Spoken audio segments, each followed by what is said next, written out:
Hola, ¿qué tal? Mi nombre es Maite y esto es La We Play, el cotillo metajurídico. ¿Cómo están, muchachos? ¿Cómo estás, Maite? ¿Cómo estás, Álvaro? Todo bien, todo bien. Todo chévere. Mira, recuerda que Maite en el último episodio no nos saludó. No, bueno, lo saludé un poquito. Más o menos. Claro, pero ahora nos va a saludar y nos va a presentar al invitado.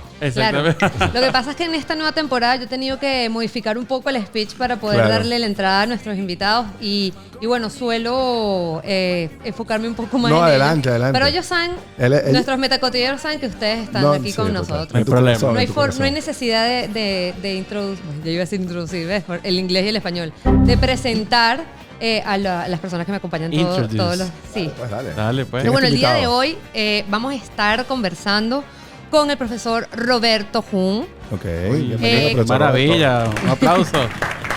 Un poquito más acerca de él. Es ensayista, consultor, investigador, conferencista y innovación en pensamiento jurídico y digital. Y yo te quiero hacer una pregunta porque aquí en tu Instagram tú pones que eres desespecialista en Derecho. Cuéntame un poquito por qué. Mira, ¿de dónde sale esto del desespecialista? A veces el abogado suele ser muy acartonado.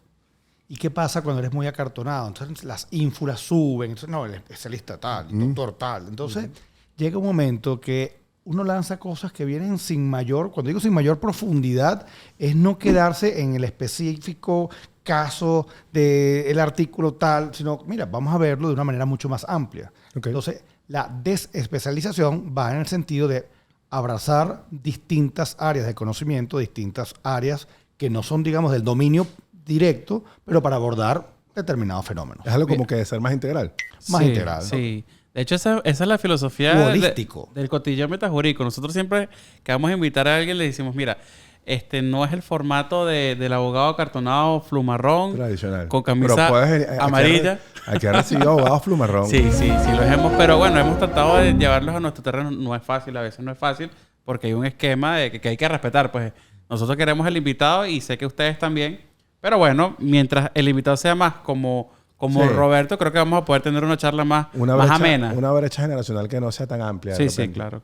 No, y también el destinatario no siempre somos los abogados. Total. Entonces vemos que si nos perdemos en palabras, no digamos rebuscadas, pero son muy técnicamente jurídicas, aplicables a X situación, entonces se nos pierde aquella persona que no es abogado, pero tiene una dolencia, por llamarlo así, y le expliques. Sí. Pues. Yo sé que Maite tiene su pauta y vamos a entrar en ella. Y bueno, y como cada nicho tiene su audiencia, nosotros tenemos la nuestra. Yo quiero avisarle a nuestra audiencia que la persona que estamos invitando hoy es pionero en todo este tema de contenido de jurídico, en derecho digital, es pionero desde hace mucho tiempo. Estábamos nosotros en pañales cuando ya el profesor Roberto estaba transmitiendo y haciendo en vivos. Tiene mucho tiempo, además, con un programa de YouTube. Pero tú estás hablando como que tiene 80 años, Roberto. Bueno, tiene mucho tiempo haciéndolo. Sí. No sé más o menos de qué años el proyecto, hace cuánto tiempo. Profesor, quiero que sepa que gran parte, yo no sé si ha recibido el mismo feedback del resto de los operadores que se dedican al tema del marketing jurídico. Nosotros no somos como que muy afín al tema del marketing jurídico,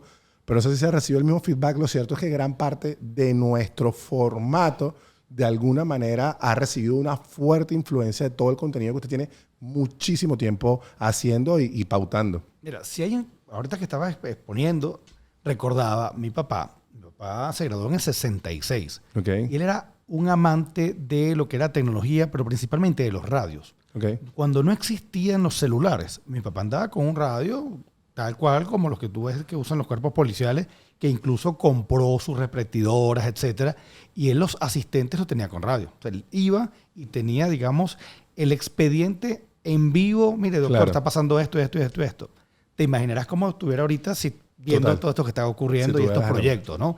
Entonces, todos teníamos radio en la oficina, teníamos una base donde los ponías a cargar, tenías, digamos, tu protocolo de los radios. Tenías tu frecuencia y todo. Una frecuencia privada y todo.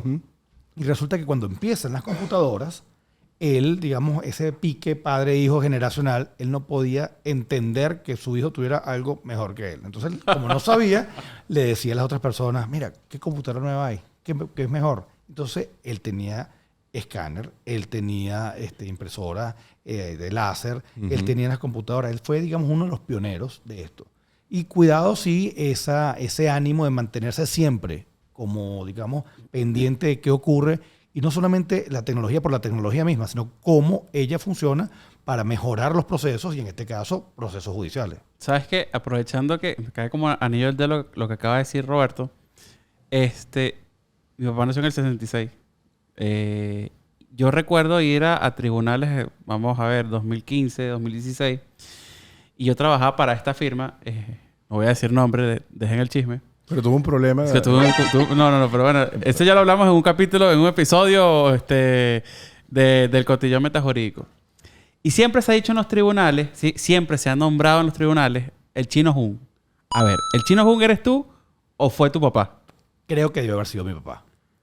En el sentido de que mi papá, graduándose en el 66, él fue amanuense, escribiente de Alirio Abreu Burelli. Okay. Incluso fue juez accidental, etcétera. Es decir, que fue una gran marca que dejó allí, ¿no? Sí, claro. Yo llegué a conocer pajaritos con todos los autobuses, es decir, los ascensores funcionando. O sea, tú te imaginarás lo que era eso. O sea, que tú no subiste los 58 no, mil después pisos. lo habrá subido. Sufrí ese cambio. Ok.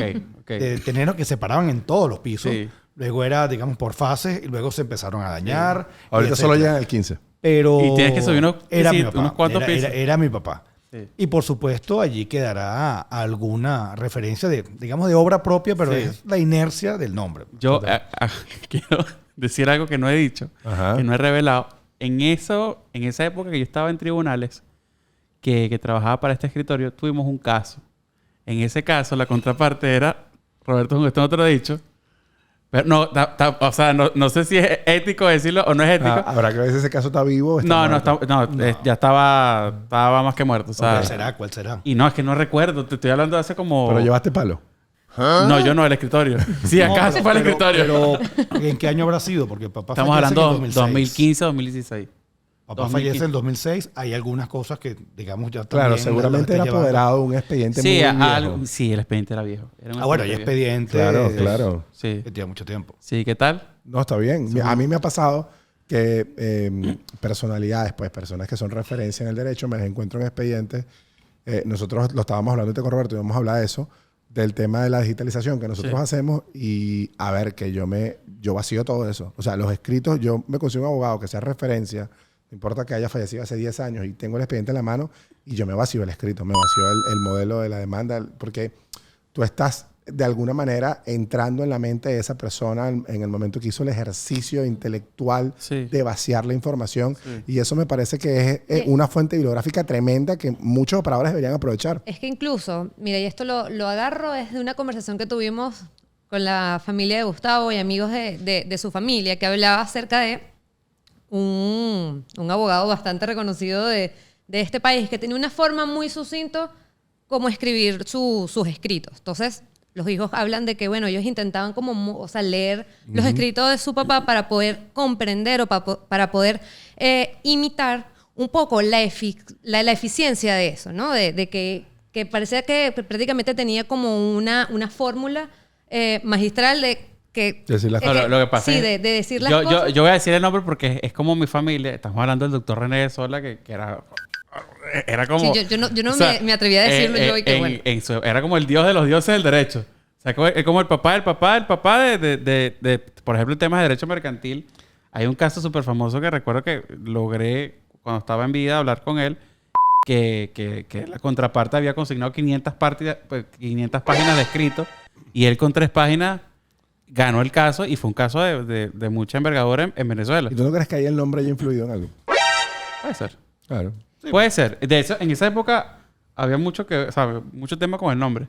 Como aquello de cría fama y acuéstate a dormir. ¿Puede ser? Sí, puede ser. O sea, de repente, a mí me cuesta muchas veces. Pero ya va, pero también estamos hablando de un tipo que era un tratadista de... No, nadie lo duda. No, y más allá, digamos, del conocimiento jurídico, y date cuenta cómo vamos cambiando de temas, pero nos mantenemos en lo que es fuerte, que es la preparación.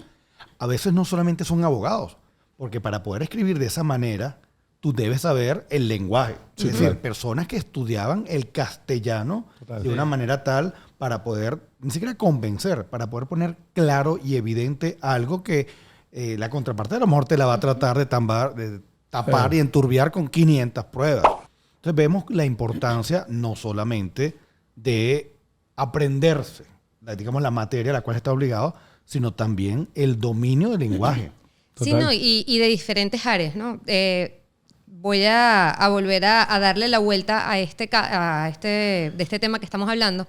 Yo suelo consumir muchos podcasts. Y hay veces que en la oficina, como bueno, a veces estamos acá juntos, los muchachos me dicen, ¿qué tanto ves tú? ¿Cuántas entrevistas ves tú? Y tal. Y yo le digo, mira, yo tengo una filosofía. Hay gente que logra el éxito. Y me he dado cuenta, escuchando esas historias de éxitos, que hay ciertas cosas que suelen repetirse. Entonces, si tú escuchas ese tipo de experiencias y puedes al menos sacar si prestas atención. Un hábito positivo que hace esa persona y tú lo intentas replicar en tu vida, tal vez tú puedas lograr el éxito también. Sí. Y tal vez tengas el camino un poco más corto, ¿no? Porque por los tropiezos, las caídas, ellos tienen la experiencia, bueno, y eso pasa también con los TED Talks y todo eso. Uno lo puede adquirir o y bueno, lo adoptas. Sí. Y si lo adoptas, yo creo que al futuro tú puedes ver frutos de eso mismo. Entonces, me pasa cuando hablan acerca de, cónchale, qué importante es ver los trabajos de personas que dentro de esta área, que es el derecho, fueron muy exitosos, y replicar ciertas acciones, ciertas... no sé, ¿sabes? Como modismos que ellos utilizaban y que les resultaban al momento de introducir de hacer escrito. un escrito. Mire, nosotros estábamos hablando, antes de empezar a grabar, estábamos hablando que el abogado debería ser una persona muy integral. No en un solo punto de vista de, bueno, aprendiste el derecho. No, es que tienes que aprender derecho, tienes que aprender filosofía, tienes que aprender psicología, vas a tratar con un cliente que es un ser humano que tiene sentimientos. Aprender y manejar. Y tienes que manejarlo. Claro. Y tienes que saber de historia porque el cliente no se va a quedar contigo nada más hablando de derecho. Tú tienes que tener contenido al hablar. Yo recuerdo que cuando yo conocía en persona al profesor Roberto, fue un diplomado de Derecho Aeronáutico. En ese diplomado de la Universidad Monte Ávila hay como 20 profesores. O sea, no es un solo profesor que te da clases, sino que cada día tienes un profesor distinto. Yo me nutrí demasiado de ese diplomado y lo recomiendo mucho. Pero la clase de él no fue sobre derecho aeronáutico. No sé, a ver, recuerda porque fue hace un tiempo ya. Fue un tema tenía que ver con amor, con bebidas. Pero visto desde el punto de vista filosófico y del derecho. Más o menos, recuérdame cómo fue esa... Yo tengo, digamos, ese bloquecito que yo doy. Porque en definitiva, el ser humano, dentro de todo, es contra natura. Claro. En el sentido del ser humano no vuela por naturaleza. Y tú sabes, y ahí es donde empecé, yo puse la parte de Ícaro, del cuento de Dédalo e Ícaro, cómo en la mitología griega empieza lo que es la parte de volar, querer volar. Ícaro sabes que cae, entonces Dédalo desiste de cualquier otra invención, pero eso queda en la humanidad, el deseo de volar. Sí, el deseo. ¿Y por qué cae? Por violación a una norma técnica. A él le dijeron, no puedes subir suficientemente al sol y no puedes quedar tan abajo. Entonces, claro, se emocionó y se clavó. Y queda en la zona que hoy se conoce como Icaria en Grecia. Y de allí viene la parte de entender lo que es la norma técnica, la norma jurídica, también en el derecho romano. Entonces tú dirás que tiene que ver derecho romano con esto, porque ahí desarrollas lo que es la responsabilidad, porque el sistema de responsabilidades en la actividad aeronáutica es distinto. Tenías, digamos, responsabilidad objetiva, unos límites, porque si no, no podías promover la actividad. Entonces son cosas que si tú no le haces un recuento de dónde vienen, vas a pensar que eso es así porque nada más está en una gaceta. Entonces, de allí es que vino la idea y cómo llega, digamos, el ser humano a dominar algo como es la gravedad, y ya estamos incluso fuera del espacio terrestre. Bueno, o sea, de hecho, el viaje a la luna es llamada la venganza de Ícaro. Sí. ¿Has oído hablar de eso? No lo había escuchado. Sí, la venganza de Ícaro es el viaje a la luna. Imagínate. El Apolo. Imagínate. Ah, bueno.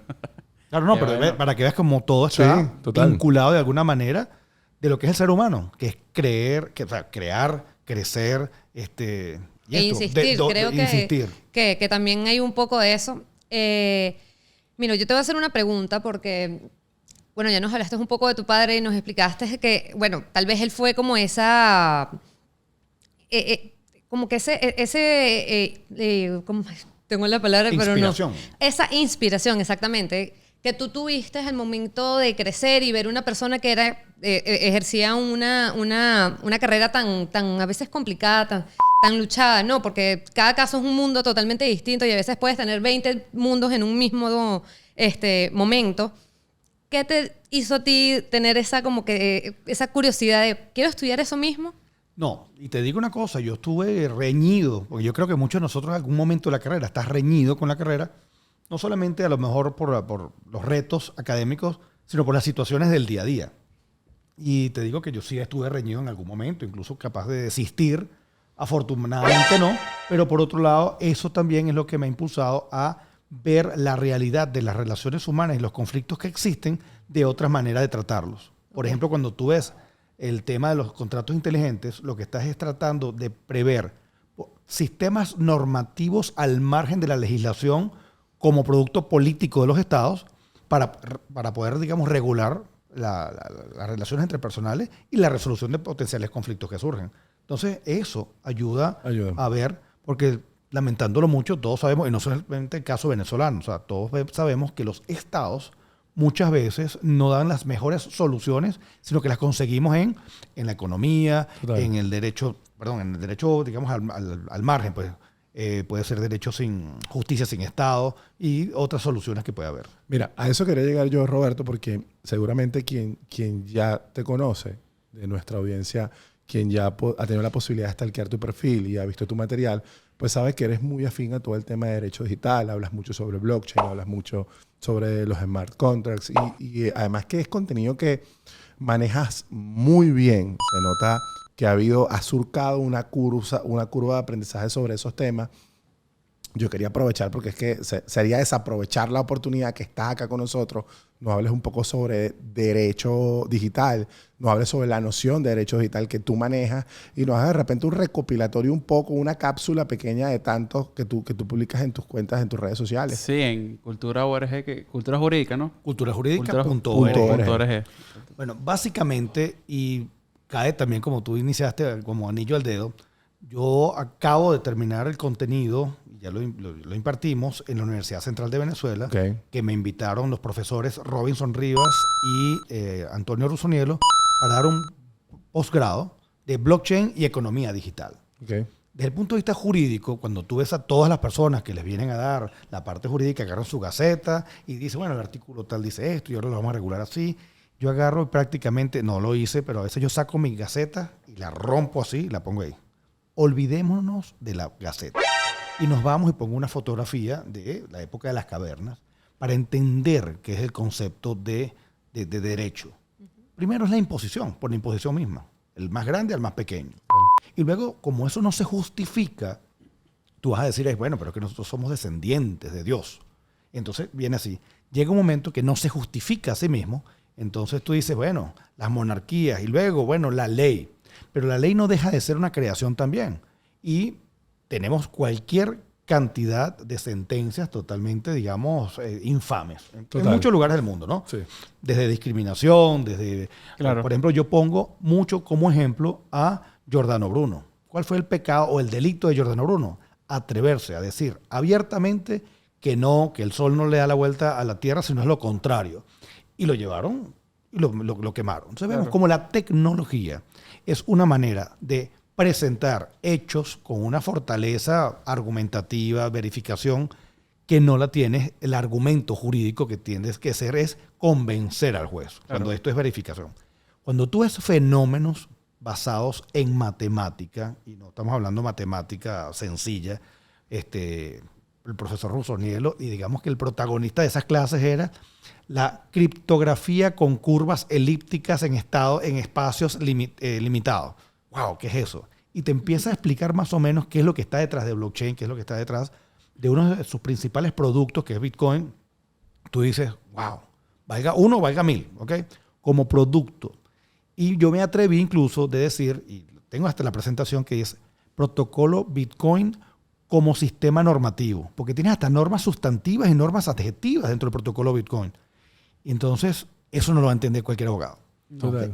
Cuando tú agarras eso y te vas hacia atrás y ves cómo es la evolución del hombre frente a la revolución neolítica, a la revolución comercial, por ejemplo, la revolución comercial, que es cuando de 1453 para acá podemos decir que es la revolución industrial, comercial, la letra de cambio, las sociedades mercantiles, las comanditas, las acciones, todo eso tiene su germen en una gran cantidad de comercio que primero era vía terrestre hacia Asia, pero wow, llegan unos barcos para acá y cambia totalmente. Y ahí hay tecnología naviera, y ahí hay temas contratos, de Incoterms y Lex Mercatoria. Todo eso. La Lex Mercatoria como sistemas al margen de el hacedor del derecho tradicional, que es, en este caso, el monarca o Dios, en el sentido que era algo de la teología y teocracias, a esto. Por ejemplo, hoy en día la tendencia es y debe ser hacia formación de derecho a través de estándares libres y abiertos como los que son los ISO. ¿ISO qué es? ¿Un tratado internacional? No lo es. ¿Derecho interno? No lo es. Entonces vemos cómo el sistema normativo cambia. ¿Quién crea el derecho? Las personas. Total. La voluntad. Total. Entonces vemos que... Y que es algo que se va transformando según la realidad realidad histórica. Así es, así es. O sea, que sea de aplicación. Y valga el comentario para preguntarte. Si hablamos del Lex Mercatoria, podemos hablar del Lex Digitalis. Lex Digitalis o criptográfica. Sí. Porque incluso cuando hablamos, mira, aquí estamos rodeados de un estudio espectacular. Esto sale y esto es más, yo le pregunto mucho a los amigos profesores sobre la diferencia entre electrónica analógica y electrónica digital, qué diferencia hay cuando crearon uno.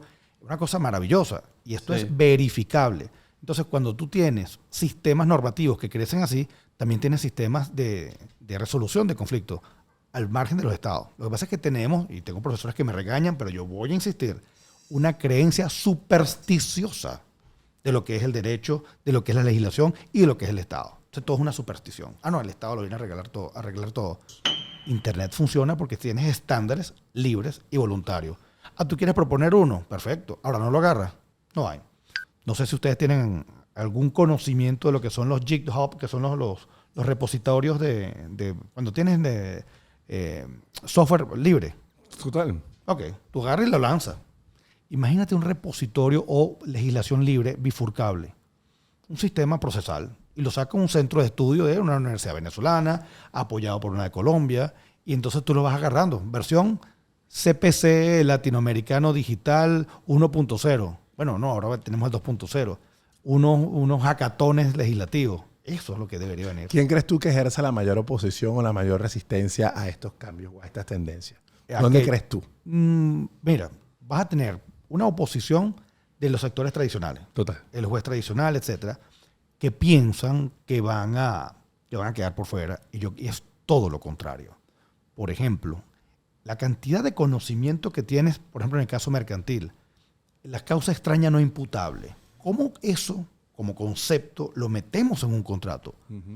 Un muchacho que sea un genio en computación y en derecho actual, si no se pone al lado de estos profesores, tenemos nuestro tiempo vital. Estos profesores hay que aprovecharlos ahorita y tratar de llevar eso, lo que son las causas extrañas no imputables. A veces, hoy en día, pienso que es importante estudiar derecho romano.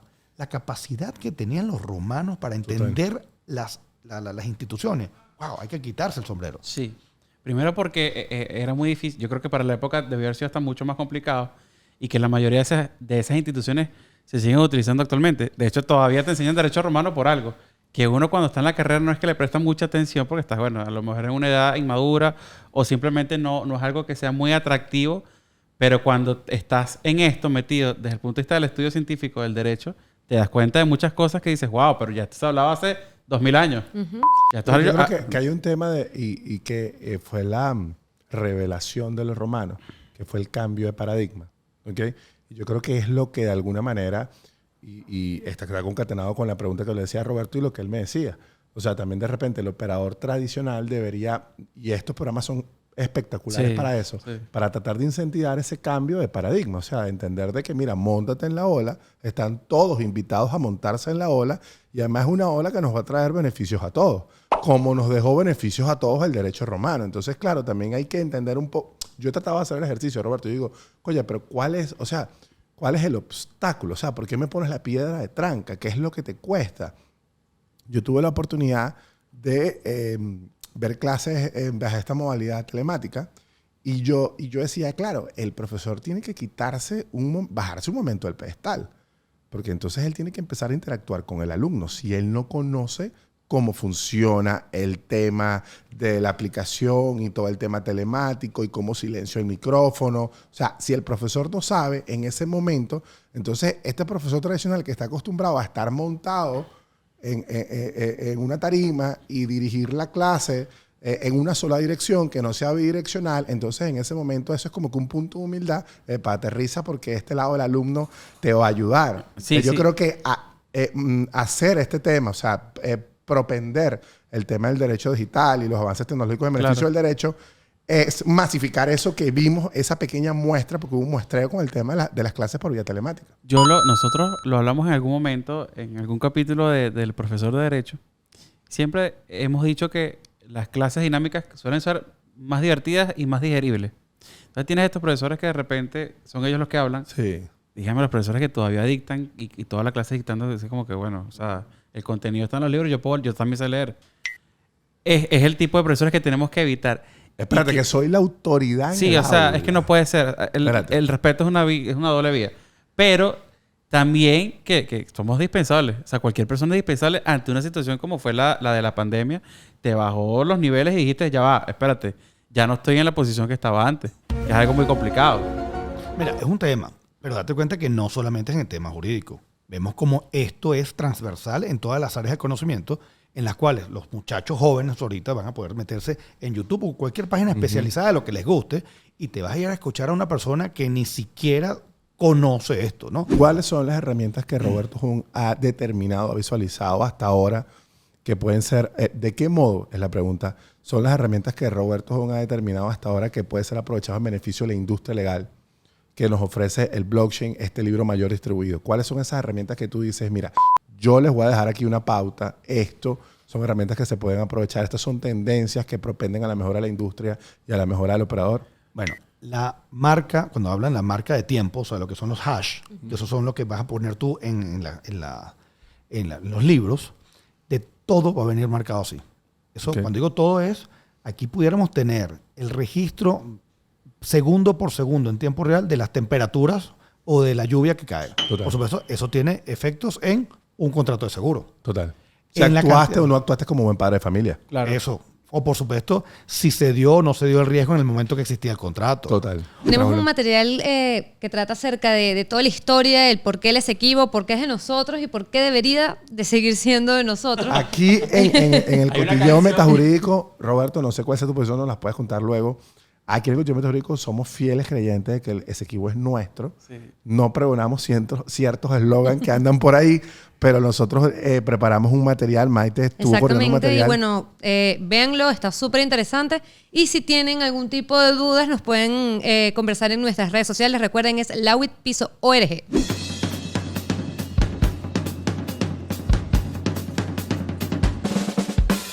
Bueno, para retomar la conversación que estábamos teniendo antes del break, es importante, bueno, yo estaba escuchándolos hablar, en verdad no dijo mucho, porque estaba como filosofando, pensando un poco acerca de, bueno, que las personas, o bueno, la juventud de este momento está muy inmersa en la tecnología, ¿no?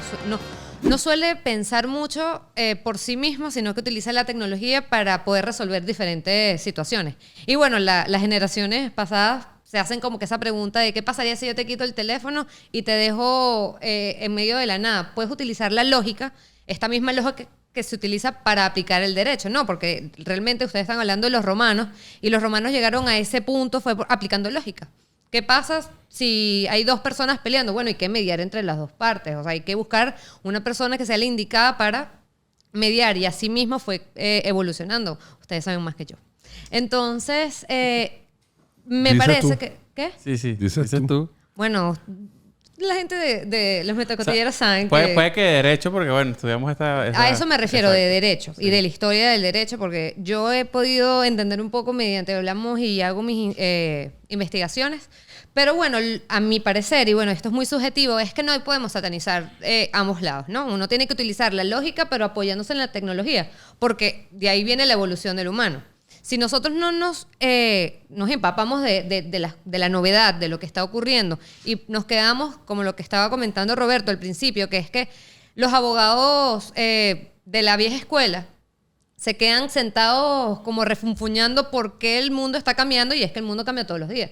Y si tú te quedas refunfuñando en el sitio donde estás, pues bueno, te quedarás para... ¿No crees, Maite, no crees, Roberto, que eso forme parte de repente del miedo de quitarse las investiduras y las vestiduras y empezar a aprender de cero? Así es. Y date cuenta que habíamos hablado de que la tecnología es un instrumento. El problema es el contenido. Entonces vemos cómo este contenido que está a disposición de todo el mundo, tú vas a poder decirle al profesor, usted está equivocado. Esto no es así. La sentencia acaba de salir y dice esto, esto y esto. Sí. O ese hecho que usted está diciendo no es así, más bien ha sido negado, ha sido atuqueado. Entonces, la figura del profesor ya no va a ser una autoridad en la cual tienes que repetir todo lo que está allí, sino que tienes que acompañar a las personas en eso y también aprender. Bueno, eso es la universidad. Enseñando se aprende. La universidad es universidad de pensamiento. Sí, claro. yo siempre he creído que no es necesario verte tampoco como una figura de autoridad. Yo creo que el respeto es lo fundamental en las relaciones humanas. Listo, si usted es profesor, yo entiendo que usted es profesor, pero yo también soy alumno. Total. Entonces, yo creo que la enseñanza es un camino de doble vía donde tú enseñas, yo aprendo, pero en el camino tenemos que respetarnos ambos, porque si no, no nos ponemos de acuerdo. Mira, yo no quiero ser drástico, porque estamos yendo ya hacia una corriente filosófica, pero yo quiero aprovechar, ya Roberto nos habló de blockchain, yo quería que Roberto nos hablara de un poco de los contratos inteligentes, entonces nos puede hablar un poco de los NFTs, si nos puede hablar un poco de eso y cómo eso irrumpe en la industria legal, porque me parece que es contenido de muchísimo valor, siendo que viene de una autoridad como Roberto en esta materia. Me gustaría también agregarle a eso, si los contratos inteligentes son iguales que los contratos electrónicos, si hay alguna diferencia, más o menos para nuestros... Nociones básicas, nociones básicas, contratos inteligentes con Roberto Hong. Me hicieron una pregunta en la maestría ayer, explica el derecho internacional privado como si fuera para niños. Quiero que sea más o menos algo así. Bueno, básicamente, y date cuenta que habíamos hablado o mencionaron la palabra legal. Aquí incluso hay que quitarle la parte legal, porque legal estamos hablando de fuentes del derecho. Okay. El contrato inteligente, vamos a verlo como una nueva fuente del derecho. Okay. Es decir, un instrumento en el cual las personas que vayan a tener un contrato, una convención, cuando digo contrato es por la voluntariedad de la relación y medir cuáles van a ser las consecuencias jurídicas. Y se autoejecuta. O sea, eso es lo que es un contrato inteligente, que tiene la posibilidad de autoejecutar. Es decir, que no va a depender luego de la voluntad de los contratantes de cumplir o no cumplir. Cuando tú le das enter, él se autoejecuta. Yo recuerdo un ejemplo de las máquinas estas dispensadoras de Coca-Cola. Fue el primer ejemplo. Sí. Ese fue el primer... se dice que es el primer ejemplo. Sí. Roberto, ayúdanos con esto. Sí, hay un señor que se llama Nick Szabo. Okay. Nick Szabo es abogado y también es programador. Entonces, él es el que lanza la idea de contratos inteligentes. Pero incluso va más allá de eso, porque tú estás viendo la latica y estás viendo el dinero y lo vendiste. Pero hay otras cosas atrás. ¿Quién la puso? ¿Quién puso el dinero? El dinero está allí. Vamos a verlo, y esa es mi invitación, como fuente del derecho. Okay. Es decir, recoges por escrito, pero en código, lo que queremos, cuáles van a ser las prestaciones y le damos enter. ¿Cuál es la importancia que sea en código? El código es porque no lo vas a poder cambiar. Él se despliega solito. Total. ¿Okay? Es una función matemática. Este ejemplo, el tema de AXA, la aerolínea, la aseguradora. AXA es la aseguradora francesa. Ellos tenían un llamado seguro de viaje con Air France, donde el itinerario era el oráculo. Entonces, tienes un seguro de viaje que te indemniza en caso de retraso del vuelo. Pero entonces, ¿qué pasa con el tema del retraso del vuelo? Que la persona luego tenía que llegar al punto destino a ejercer el reclamo de la indemnización. O sea, mira, llegué tantas horas tardes por esto. AXA implementó con Air France este modelo de seguros de viajes mediante un contrato inteligente donde el itinerario era el oráculo. Entonces, si el itinerario reportaba el pasaje, el itinerario reportaba de que el vuelo tenía un retraso de más de 4 horas, entonces automáticamente el pasajero recibía la indemnización. Creo que algo así es un ejemplo. Eso es lo más sencillo, porque incluso cuando el avioncito despega así, tú que levanta la ruedita, ya se activó, que llegó o despegó. Total. Entonces, tú lo pones allí, mire, si usted llega en el lapso tal, cobraste tu prima, no pagaste y se acabó. Listo, no se se dio el siniestro. Pues. Eso lo llevaste a un contrato inteligente. Total. Y entonces hay unos que se despliegan y no lo puedes echar para atrás. Y otros que sí. Esa ejecutividad, esa ejecución, esa verificación es programable. ¿Cómo es programable? Puedes programar muchísimas otras cosas. Vamos a poner el ejemplo de los NFT, por ejemplo.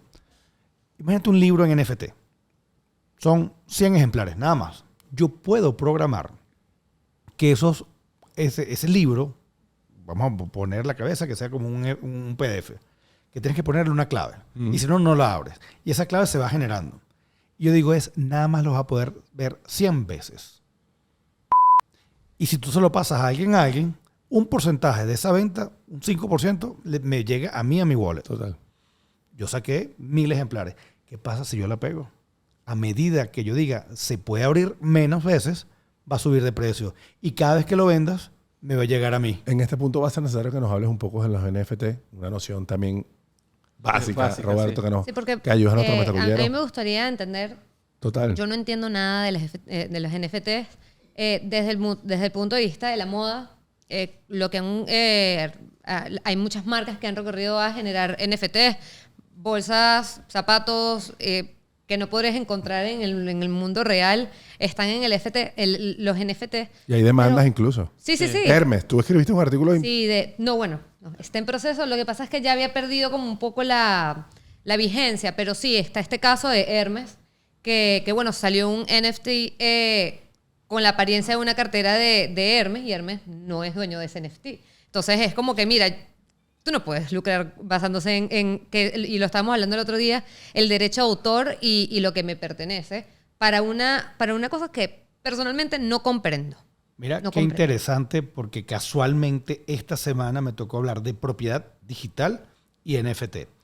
Hay lo voy a buscar y lo vamos a poner aquí. Hay un caso sumamente interesante que se llamó Early Tuna con Kevin McCoy. Okay. Quantum se llama el NFT. ¿Qué es un NFT? Básicamente, antes de entrar a la parte digital, algo que es único e irrepetible en un universo de cosas repetibles y canjeables. Non-fungible token. Non-fungible token. Pero eso no lo entiendes si no estás en un universo de cosas que sean fungibles. Ejemplo, un billete de $1. Okay. Un billete de $1 es igual uno que otro. Te doy el vuelto, me das el vuelto, etc. Sí. En el mundo de los miles de millones de billetes de un solo $1, imagínate que llegas y conoces a la persona que más te adora en el mundo, que te enamoraste de, qué sé yo, de una actriz famosa y te vio y le dio un beso a ese billete y te puso su nombre y te dijo, para Roberto fulano de tal. Ese billete de $1 es igualito a otros billetes de $1. Para nada. Para nada. No me lo puedes cambiar. No es fungible. No es fungible. Es decir, convertiste en un universo de cosas fungibles algo que no es fungible. Si yo te envío un archivo de Word con un contrato y yo te lo envío, lo replico, ¿cuántas veces se puede replicar eso? Millones de veces. ¿Cómo hacemos para que ese mismo o uno de ellos... original. El original, porque todos son originales. Ese tenga algo distinto a los demás. Esta Quantum, yo lo bajé. Además, nosotros hacemos el ejercicio y bajamos un Quantum que alguien pagó $1.472.000 por él. Que no es distinto al que yo bajé. Y no es distinto al que tú tuviste. Ese lleva pegado un código, un verificador único e irrepetible. A pesar de que navegan, lo podemos bajar 1000 veces. Total. Ese es el que vale. Ese es el certificado. Sí. Ese es ese mismo, dentro de tantos. Okay. Como los billetes de $1. Es que, bueno, si lo vemos como billete, creo es que ese. con el serial. billete del $1 pasó algo parecido. Obviamente no es un NFT, pero creo que un lote que se imprimió falso. Sí, total. Y tenía un código, y entonces la gente en las redes sociales empezó a decir, o sea, revisa si tú tienes uno de estos $, porque no vale 1, vale 25. Es más, salió mal y date cuenta 25.000, que ese ¿no? mal vale mucho más que el $. Claro. Estas redes sociales son lawitpiso.org en todas las redes, ya estamos en Threads. Y bueno, y en Twitter, que ya no es Twitter, sino es X. Estamos tratando de entender todo lo que está pasando, porque así como la era digital evoluciona, las redes sociales evolucionan más rápido que nosotros y nos tenemos Y que Elon poner al Musk se día. pone creativo. Sí, se pone creativo. Exactamente. Denle pulgar hacia arriba, se suscriben y nos dejan en los comentarios qué más preguntas quieren que le hagamos a nuestros invitados y qué invitados quieren que tengamos para la próxima.